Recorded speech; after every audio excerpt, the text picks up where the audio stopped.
Hello everyone, welcome to this channel. मेरा नाम आकाश और आप सभी का 75 डेज हार्ड चैलेंज में स्वागत करता हूं। दोस्तों, आज डे 19 है और उम्मीद करता हूं अभी तक मैंने जितना भी टारगेट्स दिया है आप लोग अच्छे से उसको अचीव किए होंगे। और मैं सबको थैंक यू करता हूं जो बढ़ चढ़कर हमारी 75 डेज को बेहतर बना रहे हैं और अपने कमाल के परफॉर्मेंस से बहुत बहुत बहुत ज़्यादा मुझे खुशी दे रहे हो यार। मैं खुश हो रहा हूँ क्योंकि मुझे आप लोगों को देखकर मुझे और मेहनत करने का मन करता है। और चलो, क्या बोलूँ, बहुत शब्द है, बहुत बातें हैं, लेकिन मैं इतने कम समय में नहीं कह पाऊँगा। इसलिए मैंने आज नाइट में 9 PM में आप सभी के लिए डाउट कॉल रखा हूँ।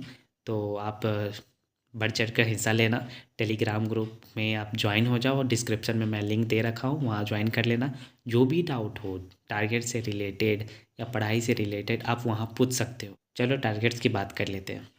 इंग्लिश की बात करूँ तो आज आपको न्यूज़पेपर में ऑल न्यूज़ कवर करनी है। जितना भी न्यूज़ है, आपने एडिटोरियल तो पढ़ना स्टार्ट किया है ना।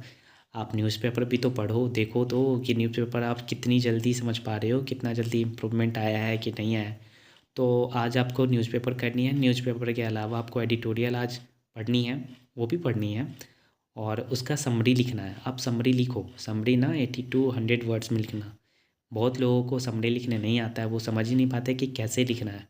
मैं बताना चाहूँगा कि समरी लिखने के लिए ना, बचपन में हमने पढ़ा होता है कहानी। आप कहानी पढ़ते हो और उसका आपको सारांश बताना होता है कि अपने शब्दों में बताओ जो भी समझे।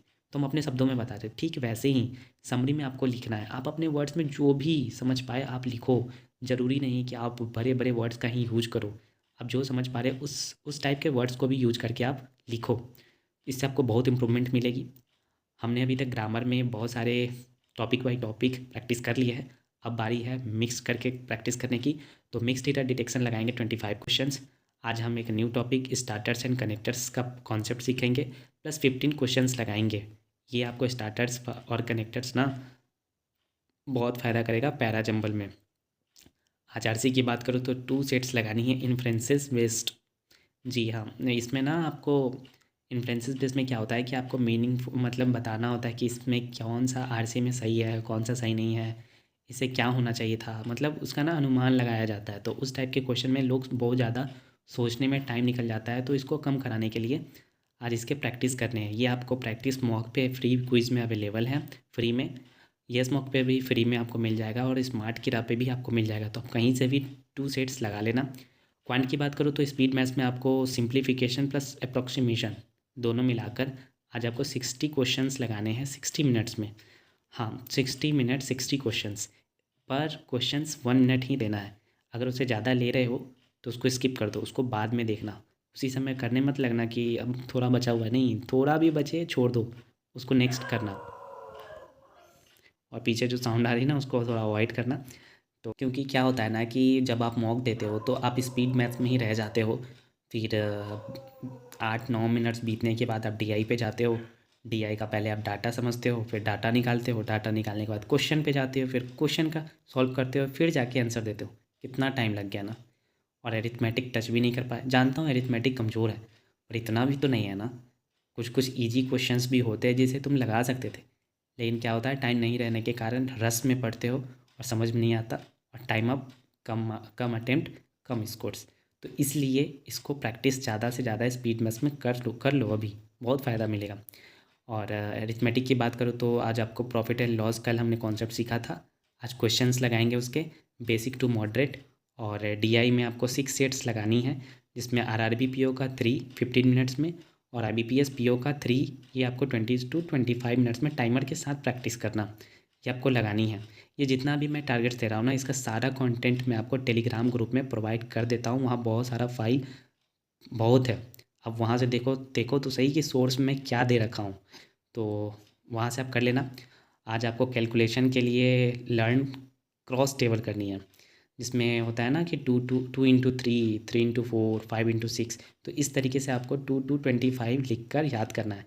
इसका फ़ायदा ना आपको क्वाड्रेटिक इक्वेशन में मिलेगा, क्योंकि इस टाइप से ना बहुत ज़्यादा उसमें पूछा जाता है। तो ये कर लेना। रीजनिंग की बात करूँ तो मिसलेनियस करनी है, जिसमें आपको प्रैक्टिस करनी है 7 मिनट 7 टाइम्स। ये आपको मिसलेनियस इसलिए मैं ऐसे करवा रहा हूँ ना कि जब आप मॉक दोगे ना तो अभी जितना प्रैक्टिस कर लोगे ना, 1 वीक में करवा रहा हूँ, इसको करेंगे ताकि मॉक में आपके हाथ खुद ब खुद चलने लगेंगे और जल्दी। वो सोचना नहीं पड़ेगा बार बार, टाइमर नहीं देखोगे कि टाइम नहीं बचा, टाइम नहीं बचेगा। वो दिमाग में बैठ जाएगा कि हाँ मेरे 7 मिनट्स में हो रहा है, मेरे 8 मिनट्स में हो रहा है, तो आप ज़्यादा अच्छे से मॉक में पजल पे ध्यान लगा पाओगे। तो इसलिए मिसलेनियस करना है 7 मिनट्स में। पजल की बात करूँ तो सीटिंग एंड अरेंजमेंट आपको फिर लगानी है, लेकिन आज मॉडरेट लेवल का, जिसमें आपको पर्सन का मतलब डेजिग्नेशन होता है ना कि कौन सा मतलब कि पर्सन किस डेजिग्नेशन के साथ है, इस टाइप के क्वेश्चंस होते हैं, मैं प्रोवाइड कर दूंगा, आप देख लेना उस तरीके के आज आपको क्वेश्चंस लगाने हैं। पजल में आपको लिखा नहीं हूँ, लेकिन आपको लगभग 5 to 7 सेट्स लगाना है, तो 5 to 7 सेट्स लगा ही लेना। करेंट अफेयर्स मैंने जुलाई का 1st, 2nd, 3rd वीक का करा चुका हूँ, तो आपको 4th वीक लगानी है। और मॉक टेस्ट में आज आपको IBPS कलर का फुल लेंथ मॉक लगाना है, प्लस एनालिसिस करना है। बस यही है आज का टारगेट, और उम्मीद करता हूँ आप लोगों को टारगेट पसंद आया होगा। तो पसंद आया तो लाइक थोड़ा कर देना भाई, थोड़ा ही, एक उंगली से कर देना, इतना तो ठंड में लगा ही सकते हो एक उंगली, तो कर देना ताकि मुझे मोटिवेट कर सको। और आपके मोटिवेशन से ना मुझे बहुत पावर मिलती है, और मैं भी कंसिस्टेंसी में बना रहता हूँ। बाकी बातें आज रात में होगी, रात 9 बजे मिलते हैं फिर दोस्तों। तब तक के लिए लग जाओ टारगेट पे पूरे एनर्जी के साथ।